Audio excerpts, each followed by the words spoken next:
آزاد کشمیر کے عوام نے کالعدم جوائنٹ عوامی ایکشن کمیٹی کی احتجاجی کال کو مسترد کر دیا۔ مظفر آباد، میرپور، راولاکوٹ، کوٹلی اور باغ میں معمولات زندگی رواں دواں، تعلیمی، کاروباری اور سماجی سرگرمیاں معمول کے مطابق جاری۔ شہریوں کا کہنا ہے احتجاج سے آزاد کشمیر کا پرامن ماحول خراب ہوگا۔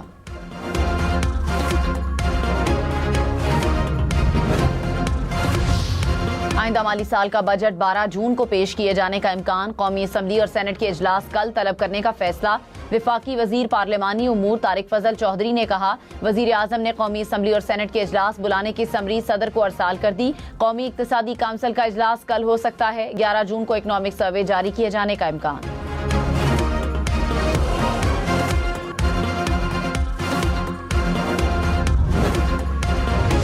الیکشن کمیشن گلگت بلتستان نے 5 حلقوں کے نتائج روک دیے۔ دیامر کے حلقہ GBA 15، 16، 17، اسکردو کا GBA 8 اور استور کا GBA 13 شامل۔ مخصوص پولنگ سٹیشنز پر دوبارہ پولنگ کا حکم۔ ری پولنگ کے نتائج آنے تک حلقوں کے حتمی نتائج جاری نہیں ہوں گے۔ چیف الیکشن کمشنر راجہ شہباز نے کہا گلگت بلتستان میں پرامن الیکشن ہوئے۔ کامیاب الیکشن پر عوام اور انتظامیہ کے مشکور ہیں۔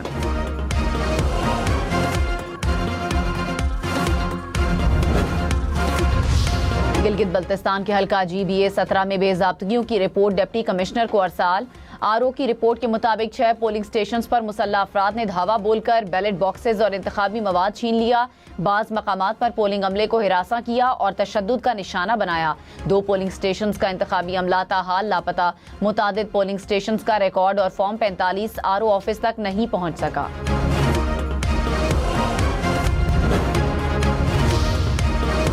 پنجاب حکومت کا پاسکو سے 1 ملین میٹرک ٹن گندم خریدنے کا فیصلہ۔ وزیر اعلیٰ پنجاب کی زیر صدارت خصوصی ویڈیو لنک اجلاس۔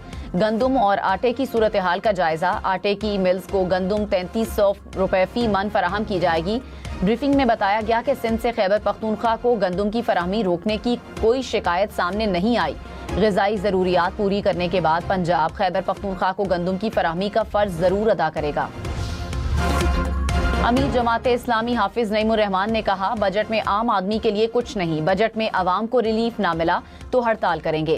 بجلی، گیس، پیٹرول کی قیمتیں 3 سال کے لیے مستحکم کی جائیں۔ مزید کہا پیپلز پارٹی کا سسٹم گلگت بلتستان تک پہنچا دیا گیا۔ وفاقی وزیر توانائی اویس لغاری نے کہا پاکستان خطے میں امن و استحکام کے لیے کام کر رہا ہے۔ پاکستان شفاف اور منصفانہ عالمی نظام کا حامی ہے، کثیر الجہتی شراکت داری کے اصول پر عمل پیرا ہیں۔ پاکستان اور روس کے درمیان مختلف شعبوں میں تعاون جاری ہے۔ دونوں ممالک کے درمیان بھرپور اور مضبوط شراکت داری ہے۔ کوئٹہ میں لیڈی ڈاکٹر پر تیزاب پھینکنے کے محرکات کی تحقیقات جاری۔ بلوچستان میں ڈاکٹرز کا تیسرے روز بھی سرکاری اسپتالوں میں ایمرجنسی سروسز کے علاوہ تمام سروسز کا بائیکاٹ۔ سیکرٹری صحت، میڈیکل سپرنٹینڈنٹ اور سول اسپتال کے سیکیورٹی انچارج کو برطرف کرنے کا مطالبہ۔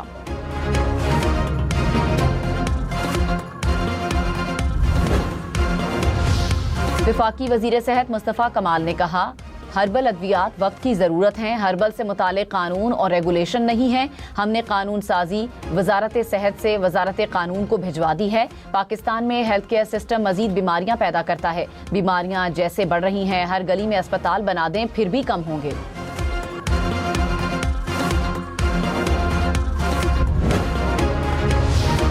وفاقی وزیر اطلاعات عطا تارڑ نے کہا پاکستان کی قیادت چین کے ساتھ مضبوط تعلقات پر یقین رکھتی ہے۔ وزیر اعظم کا دورہ چین 2 طرفہ تعلقات کو نئی بلندیوں پر لے گیا۔ وفاقی وزیر احسن اقبال نے کہا سی پیک ترقی اور خوشحالی کا منصوبہ ہے۔ دنیا میں پاکستان چین دوستی جیسی کوئی مثال نہیں ملتی۔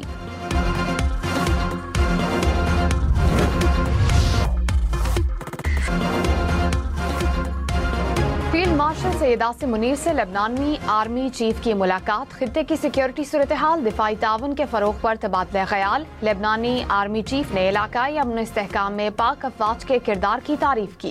لبنانی مسلح افواج کے ساتھ دفاعی تعاون کو مزید وسعت دینے کے عزم کا اعادہ۔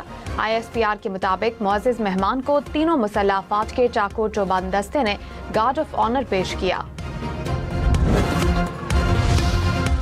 امریکی صدر ٹرمپ نے کہا کہ ایران کے ساتھ معاہدے پر 2 سے 3 دن میں دستخط ہو سکتے ہیں، ایک بہت اچھے معاہدے کے آخری مراحل میں ہیں۔ لگتا ہے کہ ایران معاہدے پر دستخط کرنے میں دلچسپی رکھتا ہے۔ اسرائیل اور ایران نے ایک ہفتے تک ایک دوسرے کے خلاف کارروائی نہ کرنے پر اتفاق کر لیا۔ حتمی معاہدے تک آبنائے ہرمز کی ناکہ بندی پوری قوت سے برقرار رہے گی۔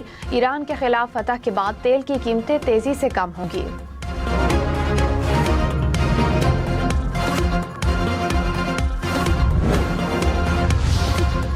اقوام متحدہ میں ایرانی سفیر امیر سعید ایروانی نے کہا ہے کہ معاہدے کو حتمی شکل دینے کے لیے پاکستان کے ذریعے مذاکرات جاری ہیں۔ دونوں ممالک ابھی حتمی مسودے تک نہیں پہنچے۔ جنگ بندی مسودے میں لبنان سمیت تمام علاقوں کو شامل کیا جائے گا۔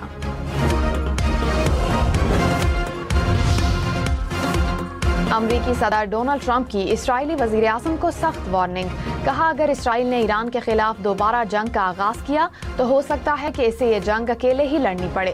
نیتن یاہو کے لیے بہتر ہوگا کہ محتاط رہیں، ورنہ بہت جلد جنگ میں بالکل اکیلے رہ جائیں گے۔ امریکی نائب صدر جیری وینس نے کہا کہ اسرائیل اور امریکہ کے بہت سے مشترکہ مفادات ہیں، لیکن بعض مختلف بھی ہو سکتے ہیں۔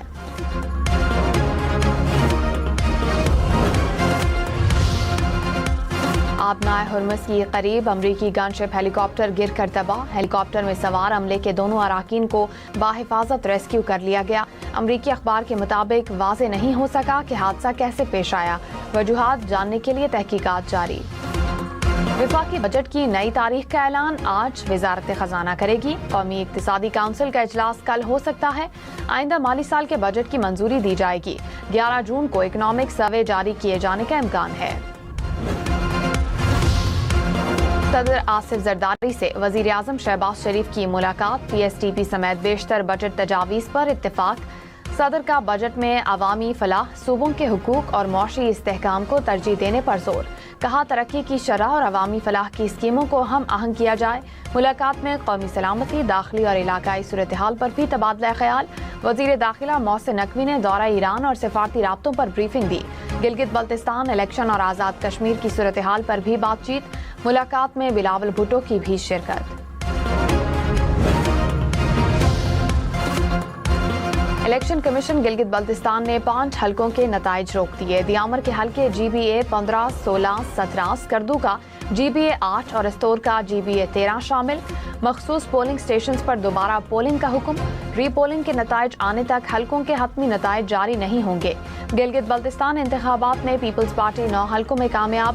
مسلم لیگ نون نے 3 نشستیں جیت لی۔ آزاد امیدواروں نے 5 اور MWM نے 1 نشست جیتی۔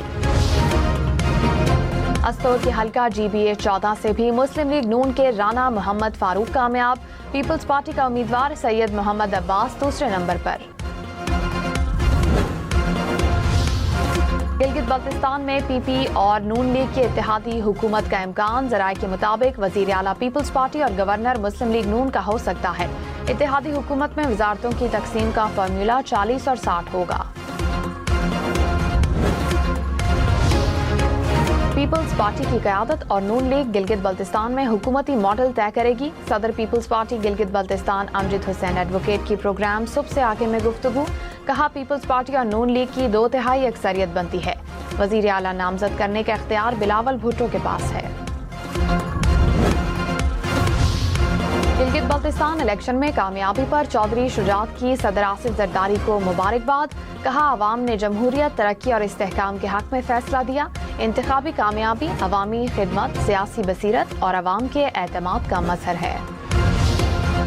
وفاقی کابینہ اراکین کا کالعدم جوائنٹ ایکشن کمیٹی کے عہدیداروں کی مبینہ آڈیو کی تحقیقات اور کارروائی کا مطالبہ۔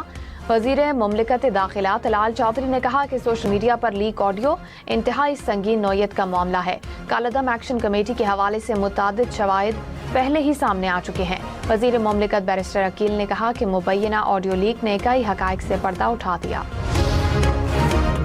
وفاقی وزیر اطلاعات عطا طاہر نے کہا کہ پاکستان کی قیادت چین کے ساتھ مضبوط تعلقات پر یقین رکھتی ہے۔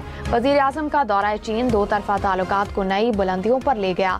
وفاقی وزیر احسن اقبال نے کہا کہ سی پیک ترقی اور خوشحالی کا منصوبہ ہے۔ دنیا میں پاکستان چین دوستی جیسی کوئی مثال نہیں ملتی۔ کراچی سے پشاور تک ملک بھر میں شدید گرمی۔ کراچی کا پارہ 34 شدت 45 ڈگری محسوس کی جانے لگی۔ سندھ میں دادو کا پارہ بھی 45 ڈگری تک جا پہنچا۔ شہداد کوٹ اور جیکب آباد میں درجہ حرارت 43 ڈگری تک جا پہنچا۔